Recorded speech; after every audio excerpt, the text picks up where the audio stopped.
I'm David. And welcome to this week's video for Disabilitiesventures. We're talking about Web Slingers Worldwide Engineering Brigade. That's a new attraction at Avengers Campus at Disney's California Adventure. The only one there currently, because the other one's not open yet. Yeah, it's opening in phases like Galaxy's Edge did. We got up in the morning at 6-something, and I got on right at 7 so I could get a boarding group, and we got boarding group 48. Woo! And we're like, woo, it's a low boarding group. We should be able to make it on Web Slingers today. Barely. And then we get there, and they're like, okay, they're calling boarding groups 30-something to 30-something. Woo, woo, we're getting closer. Then all of a sudden... The ride broke down. Not boarding. For 3 hours. Not boarding. 3 hours Not boarding. So we're off doing other stuff at the park. Then then all of a sudden, your boarding group is called. We're like, oh. We're like, time to book it to Web Slingers. You have 20 minutes to make it to the queue. Holy crap, we're like 18 minutes away. We gotta move. We were all the way on the other side of the park. So we got down there, and I was like, do you guys have DAS? Because I have DAS. And they're like, yes, we do. So Web Slingers has DAS. Yay! Which... So... but you still have to have a boarding group for it. You can't just get like a return time. So in order to go on Web Slingers, you have to, number 1, have a ticket to Disney's California Adventure Park. Number 2, you have to have a park reservation for Disney California Adventure Park. Number 3, you cannot, I repeat this, you cannot have a boarding group for Rise of the Resistance. You can't have both. Number 4, you do have to have a boarding group for Web Slingers. And number 5, they have to call your boarding group. And number 6, the ride can't. The ride has to be actually work. operated. So they are still trying to get all the bugs. Is there a height requirement for it? No, there is not. Woo-hoo! No height requirement. No height requirement. That's kind of funny that you said that they're still trying to get the bugs out. Considering that's kind of the point of the ride. So yeah, like the premise of the ride is Peter Parker is testing his new Spider-Bots, which are supposed to be helping and Spider-Man. You're testing the vehicle, and then the Spider-Bots go all crazy and start replicating themselves. And so then you're trying to help save. Calling Tony Stark. No.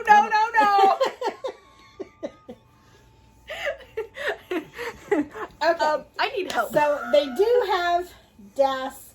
We were able to use DAS and, skip part of the line, which is cool. What?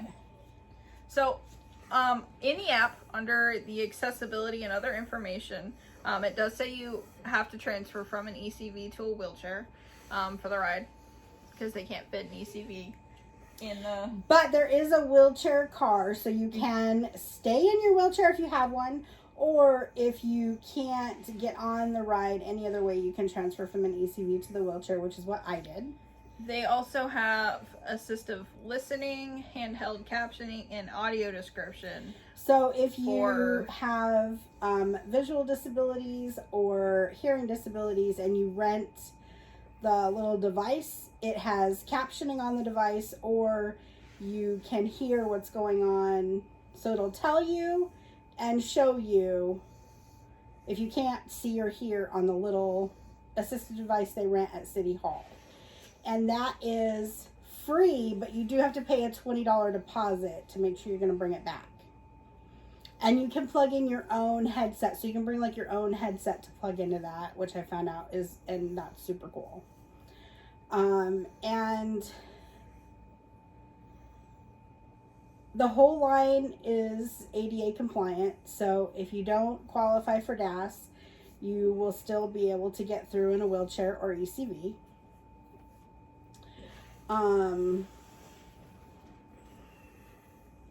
So we get down there. I ask if I can do the wheelchair vehicle, and they're like, yeah, sure. Let's get you all set up. The wheelchair vehicle is modified. the regular vehicles can hold 4 on each side, right? Mm-hmm. Total of 8. people. So, No, 8 people, because it's 4 on yeah, each because side. it's 4 on each side. Oh, right. 8 peoples. I did this. And then the No, wheelchair. 8, like this, 4 on each side. But 8 is the total number of people. Put that one down and raise this one up. 8 people! But it's not 5 and 3, it's 4 and 4.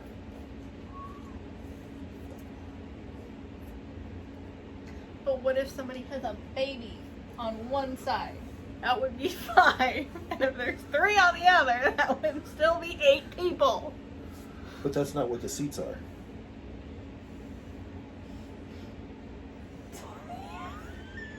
Your mom's getting annoyed. She's going to edit all this out anyway. So the wheelchair vehicle is modified to where the one side, there's only 2 seats on your side, on the side you guys are in, right? Yep. And then there's a wall. And then the wall cuts out and they get locked in. They actually offered to keep them locked in there for me and Stephanie, because me and Stephanie, my sister, was on the other side. He actually offered to keep them. And we were like, sure, yeah, go ahead. And we went, oh, does that mean we get to go again? And he's like, no.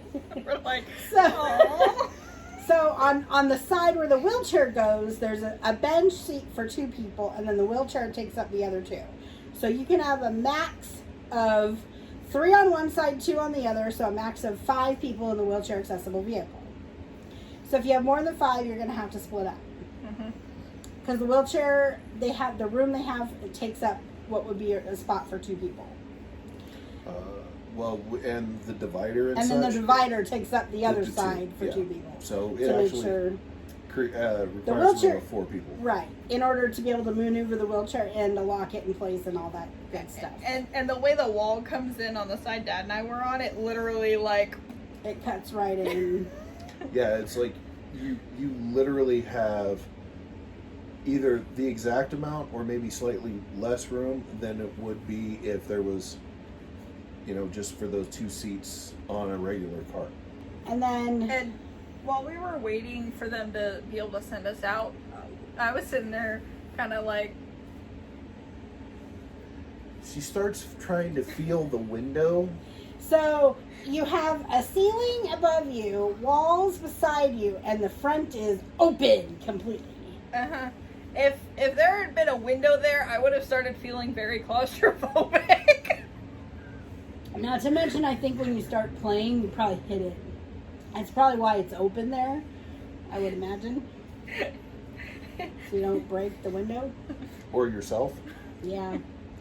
So he got me all strapped in and everything, and then they kept doing the announcement like it was breaking down. So I don't know what was going on. And he's like, we're still waiting to get the authorization to send you out. I'm like, okay. It broke down. Yeah. That's what happened. That's what I thought. And So they opened the door and they're like, oh, we're just waiting to be able to send you guys out. And we're like, okay, cool. And they start letting us know. He went and checked on them to make sure they were okay. Because you can't see them in the car once they shut that door to put the wheelchair in. Yeah, They're locked in. You can't talk to them, No. nothing. Yeah, the way the cars are set up, you could talk to the other 3 people that are on your side in a regular car, but not the people who are behind you. Nope. So if you've got a group of, like, say, 8 people, you're only going to be able to talk to Make sure the 4 you have on your side are the 4 you like. 3. 3, well, 3, and yourself. I hope you like yourself. But the 3 people you're with, I hope you like But them. the 4 people on that side, I hope you like. Yeah, they need to like each other. And themselves. Speaking of which, I gotta say this now before we get into how it works. I had the highest score out of the 4 of us. Yeah. Okay. Dad's was 1,700 and 173,100. thank you. Mine was 188,700. And then our total score, mine and Dad's total score was 398,000 even. I can't look up mine because it's on my phone, which is filming, but I'll put it in here right here. But I was holding a camera and only had one hand that I could play with. And I wasn't that far behind. It took me a little while to figure out how to aim. So, one thing that I'm going to forewarn you with, it is a dark ride, it is loud, there's flashing lights, there is spinning. So, And lots of doing this. mhm. So if you can't spin, if you can't handle crashes and booms and flashing lights, Explosions. if you can't handle visual motion, because sometimes the screen is moving, and so it makes you feel like you're moving, but it's the screen that's when, moving. when it was moving down, I was like, Yeah, you're not moving, the screen is moving. If you cannot handle stuff like this, you may not be able to tolerate this ride. the best way I can explain this is if you're okay with Toy Story Midway Mania, you'll probably be okay with this ride. So, like, Because it's the very motion, similar. The motion is like Toy Story Midway Mania, but the visual is more like Mickey and Minnie's Runaway Railway. Yeah. And like that part, if you've been on Mickey and Minnie's Runaway Railway, and that part where you're going over the falls, that's what some of the visuals are like, where it makes you feel like you're moving, but you're not. It's the screen.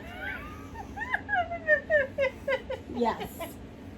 Yeah, the first time we did that, she grabbed a hold of the handlebar and But was like, ah! the track and the And I like spinning. braced for the fall. It was We were waiting for I the already had drop. my eyes closed because it was making me dizzy. We were waiting for the drop and it didn't happen, and we're like, oh, okay, cool. Oh, that's right. We're on a flat vehicle. Flat The, ground. the track and the spinning is exactly like Midway Mania. So, but you're like trying to like kill the spider bots and blow stuff up. And yeah, I didn't see if you could go like this. I didn't try like this. But you cannot have your hands like this. You have to have them palms faced up. You don't have to do the This. fingers. No, you don't have to. I was doing this the whole time. Yeah. Because, number one, my arthritis, my fingers were not letting me do that. And my elbows were hurting, so sometimes I wasn't even doing it. And I kept having to switch hands. I was videotaping, so I was switching hands.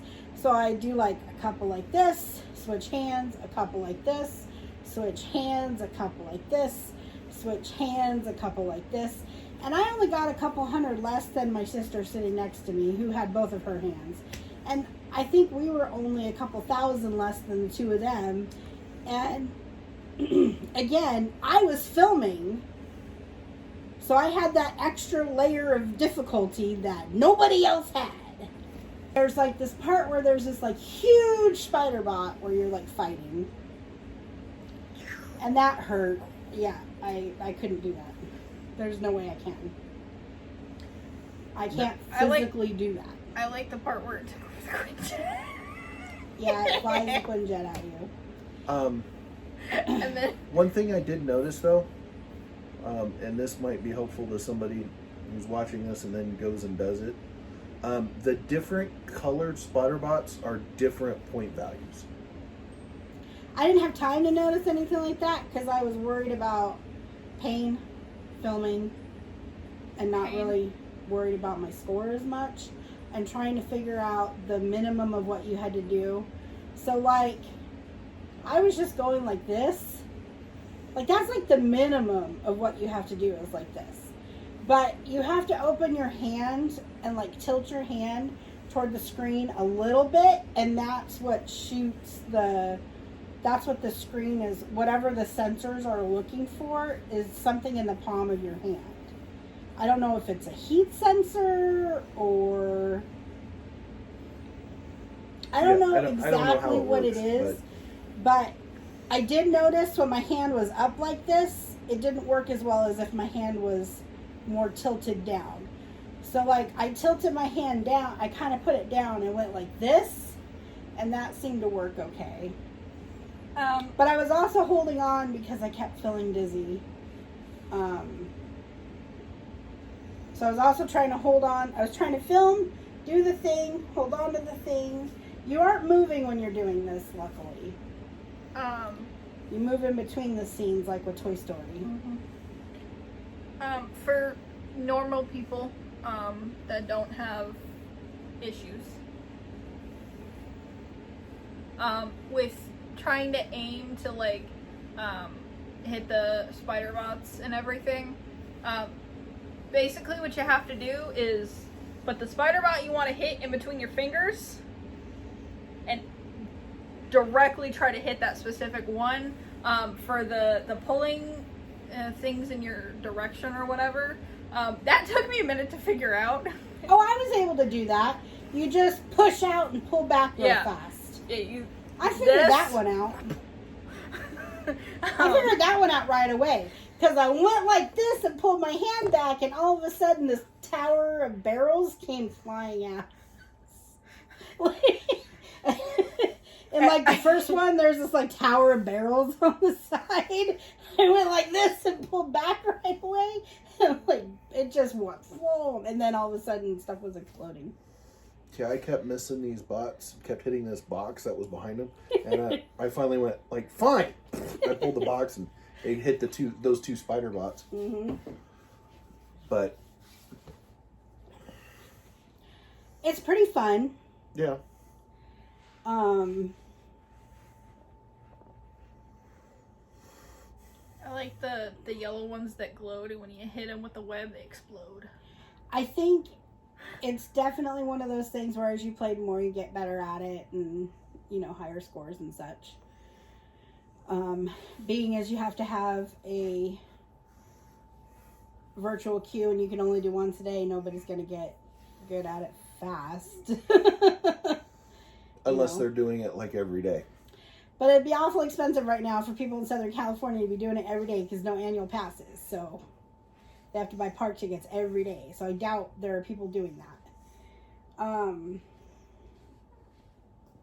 But yeah, if you have arm issues and you just want to go on the ride just to enjoy like a little bit, you go around the track and then you spin a little bit, there's no problem with that either. But if you want to try doing this stuff, like I wasn't doing a lot.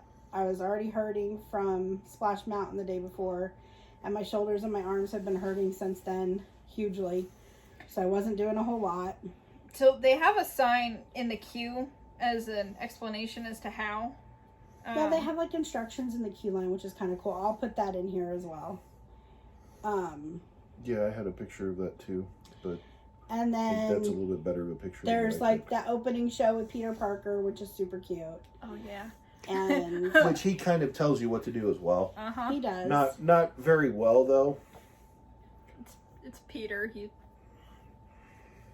It's not as interactive as like Rise of the Resistance, but it's got a pre-show area, and then you walk down the ramp and you load on the vehicles and.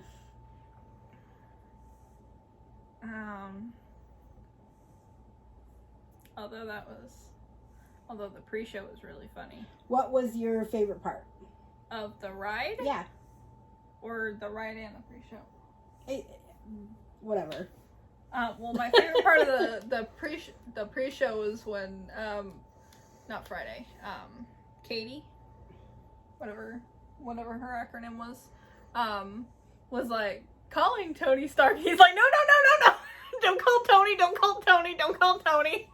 And it was like, well, somebody's gonna be in a lot of trouble when Tony finds out. And then the ride, my favorite part of the ride was when we were fighting the Quinjet powered large spider bot.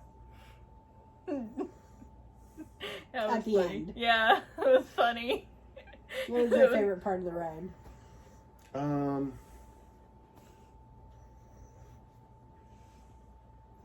I don't know. I mean, the pre-show was really funny. But yeah, I mean, just the little bit of a, it's almost like a video game, or being in a video game. Yeah. / like actually helping Spider-Man. That was pretty cool. I just wish they did have something adaptive that they could give to people with disabilities to like help them, to where they could just push a button or something instead of doing this, because that hurts. Like on Midway Mania, how instead of the pull string they have the button. Mm-hmm. Because pulling the string does the same exact thing to my arms that this did. Same thing. But the button, she's just like... It helps. Well, I think with a button you'd have to be able to aim it, and Yeah. so I don't know. I just wish there was something, but I don't think I will be trying to get high scores or doing a whole lot on this ride because it really, especially after what happened Saturday, watch out for that video. We're going to talk about Splash Mountain evacuation. So, Web Slingers, thumbs up or thumbs down? Thank you for watching again. I'm Melissa. I'm Jillian. And I'm David. And have a magical day. Be sure to hit that like and subscribe and click the bell icon to be notified when we upload a new video or go live. You can find us on Facebook, Instagram, Twitter, TikTok, and Pinterest. You can support us on our Patreon. We have tiers starting at $1 per month. Thank you for all your support. If you want to see more, click the video in your right-hand corner.